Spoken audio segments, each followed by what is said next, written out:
Greetings, Yen. Good thing you're here. The frostbite was starting to set in.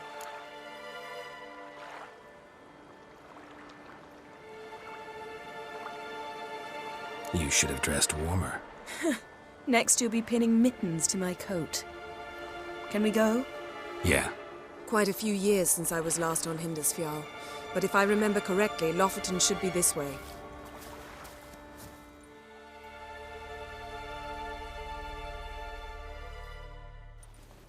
Raised huts and fresh graves. This must be it. Gathering of some kind. We've come at a bad time. There's no good time to talk about the Wild Hunt. Click, on, the barely sprouted whiskers, yet in the ground they lie, and me, living and unharmed. Perhaps 'twere written in the stars. Grass has grown over our loved one's grave.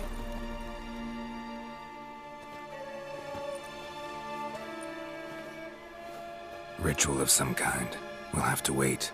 We'll do no such thing. Dear sisters, pardon the interruption, but we've an important matter to discuss. Can you not see we're commemorating the dead? So? And we're looking for someone who's still alive. Please, this is urgent. Then speak. They say the Wild Hunt destroyed this village. That is true, though few believe us.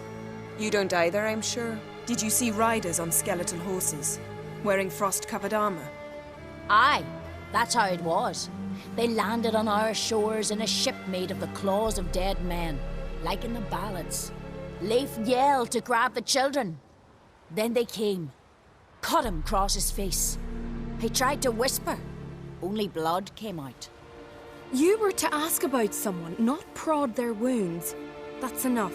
What happened then?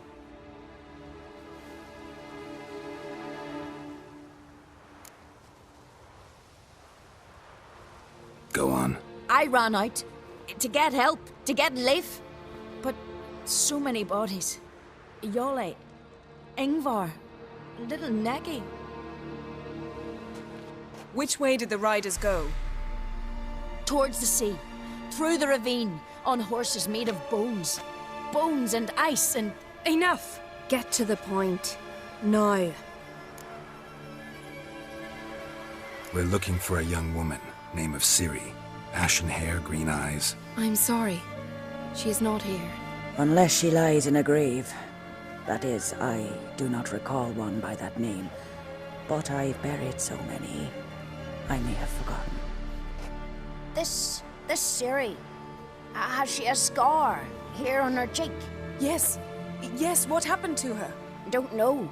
Saw her but for a moment, right before it all. She was in the stables with Craven. 1,000 curses upon him.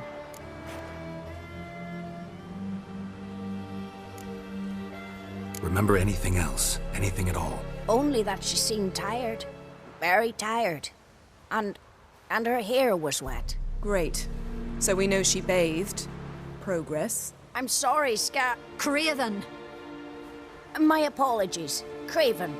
Craven could have told you more. This Craven you mentioned, does he have a name? He did. Until the elders struck him from the saga of ancestors. It's as if he has ceased to exist. The lore forbids anyone from touching him, speaking to him, even uttering his name. What did he do to deserve that? He fled from the Wild Hunt. He alone. We need to talk to him, even if it's not in keeping with your customs. You've come too late. He went to the garden to fight Morkvag.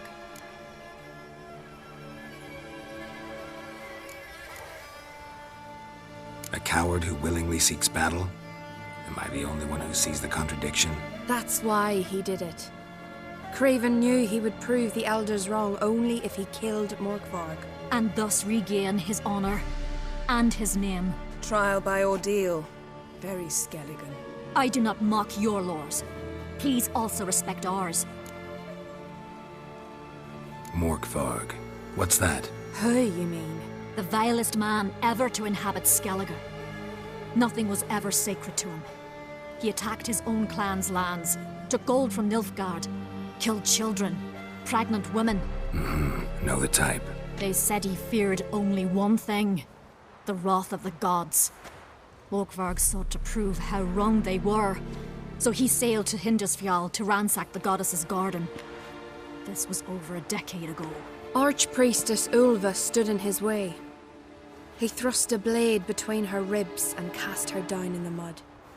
As her lifeblood left her, she cursed him, and Morkvarg transformed into a beast. A curse? A monster? You've got some work to do. I can get rid of Morkvarg. Don't know what he's turned into, but a silver sword should do the trick. It's not that simple. There have been those who have bested Morkvarg, yet he always returns. So, it's a complex curse. Meaning I need more information. I understand, but I've told you all I know. Speak with Torridar's son, Einar. He was in the garden when Morkvarg and his men attacked. He saw what happened. Of all the pilgrims there at the time, he alone escaped with his life. He settled in Larvik. You'll find him there at the landing, provided he's not out to sea when you arrive. Where is this holy garden? Not far from here. North. We cultivated healing herbs there once. And now? Now we walk only as far as the tree the goddess planted. We place our offerings and make our pleas before it. Those who venture below remain in the garden forever. Thanks for your help. I understand you intend to enter the garden. I dislike it when foreigners enter the sacred grounds, but so be it. Custom demands pilgrims make an offering of their own blood before the tree. Craven surely did so. Unless he lacked not only courage, but respect for Freyr as well. You needn't worry about us. Geralt and I always give the gods the respect they are due.